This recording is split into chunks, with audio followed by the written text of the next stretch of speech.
Assalamualaikum warahmatullahi wabarakatuh. Selamat malam, selamat pagi, siang, sore, atau malam kepada Bu Ella dan teman-teman sekalian. Perkenalkan saya Alif Muhammad Vito, kelas 11 MIPA 2, untuk menjelaskan Taman Berkuku Persatuan dan Kesatuan Bangsa Indonesia dalam NKRI.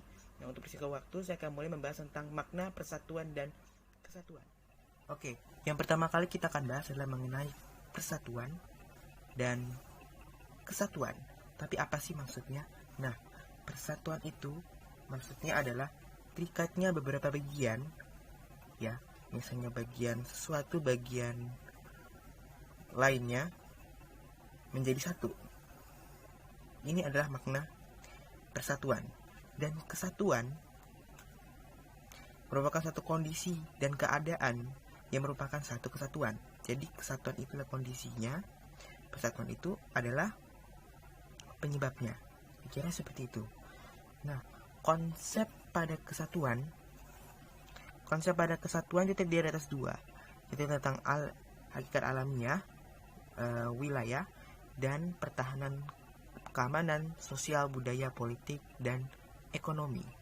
Nah, selanjutnya kita akan bahas mengenai konsep wawasan Nusantara. Apa sih konsep wawasan Nusantara itu?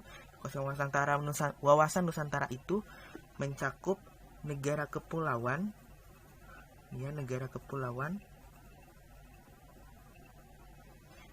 menunggangnya wilayah laut, darat, dan udara.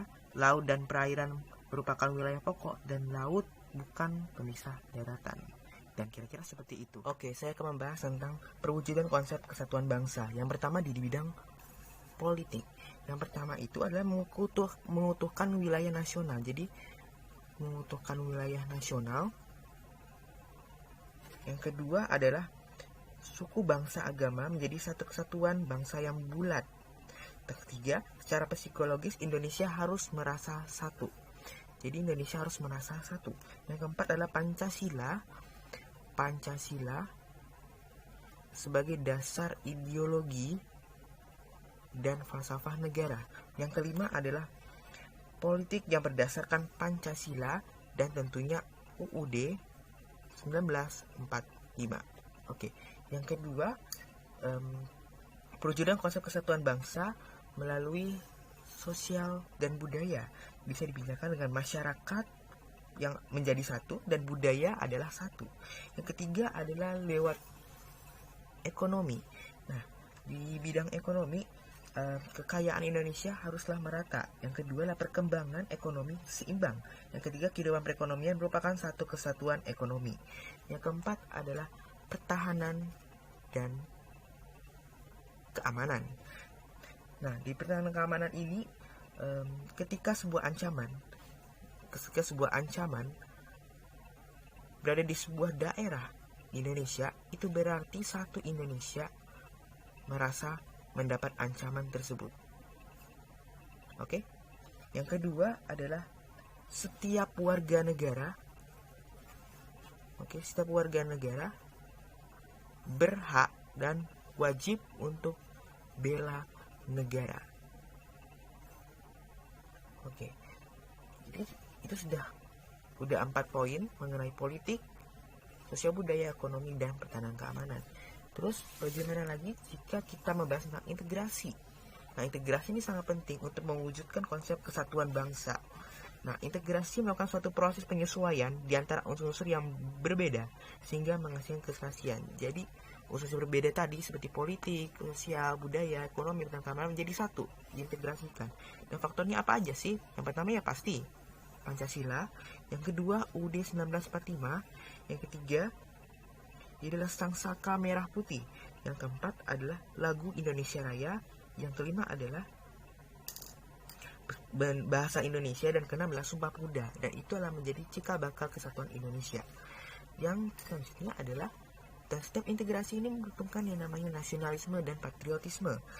Nah, nasionalisme adalah kesetiaan tertinggi kepada negara, dan patriotisme adalah rela berkorban demi negara.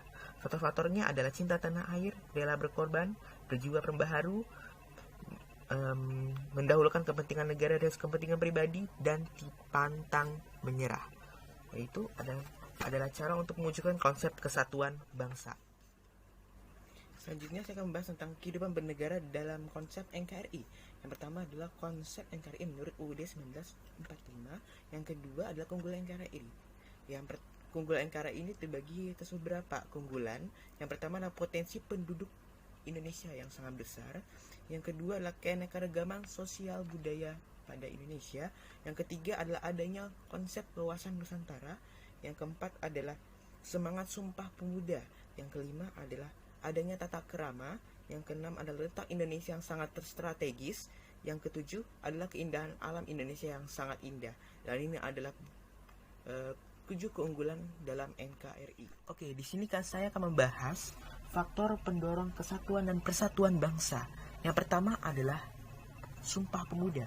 Nah, ingatkan tentang Sumpah Pemuda. Sumpah Pemuda itu terdiri di mana mempunyai 3 janji, yang dimana hasilnya merupakan 3 janji Sumpah Pemuda yang berisi tentang mengakui tanah air Indonesia,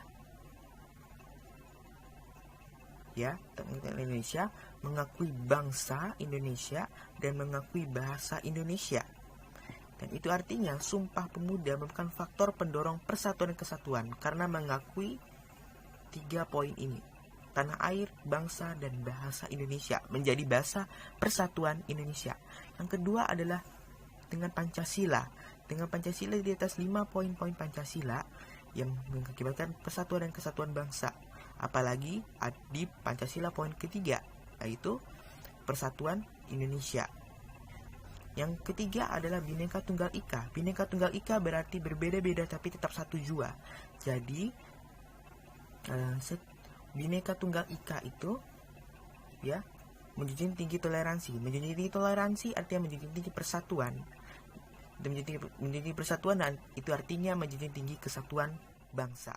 Oke, kalau tadi kita bahas tentang faktor pendorong kesatuan dan kesatuan bangsa, sekarang kita bahas tentang faktor yang menghambat kesatuan persatuan bangsa. Yang pertama adalah keberagaman.